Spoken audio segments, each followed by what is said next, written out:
Well, I always loved books as a child. I can remember reading The Wizard of Oz as a child, Black Beauty.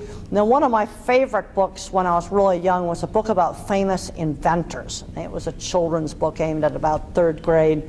It had pictures of all the famous inventors like Thomas Edison, and the inventor of the sewing machine, and a whole lot of other inventors. My mother really worked on fostering reading. She read to us as both my sister and I when we were little kids, and books were always a really important thing in our house.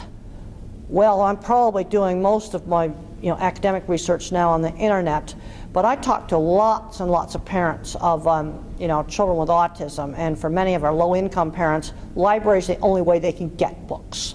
They cannot afford a $15 paperback. They have to wait for it to come into the library. And for there are many people all around the whole country where it's the only way they can get information.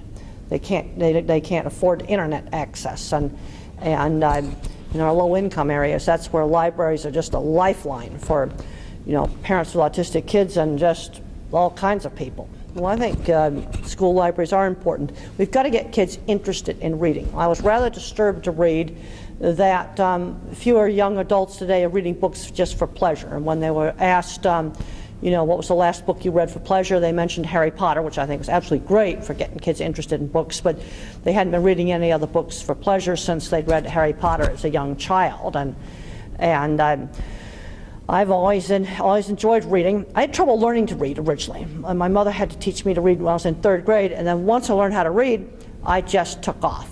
Well, I'm really concerned about all the library budget cuts because for some people they're a lifeline. Recently I did a talk at a major library, and there were some homeless people there that were trying to get ahead, and in order to get ahead they needed to get on the internet. And after the library was closed, they were putting their computer on the windowsill of the library to pick up the Wi-Fi signal so that this one lady could get her homework done so she could get an education and not be homeless. Well, if the library was open, she wouldn't have been putting her computer on the windowsill to get the Wi-Fi signal. At least it was strong enough so that she could get it. And I think the budget cuts for closing libraries, I think it's just totally terrible.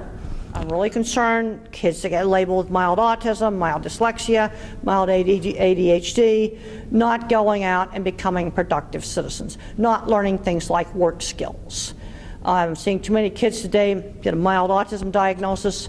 They're graduating from high school, never learn any work skills. They haven't learned that discipline of getting up in the morning. And we've got to work on developing a child's area of strength.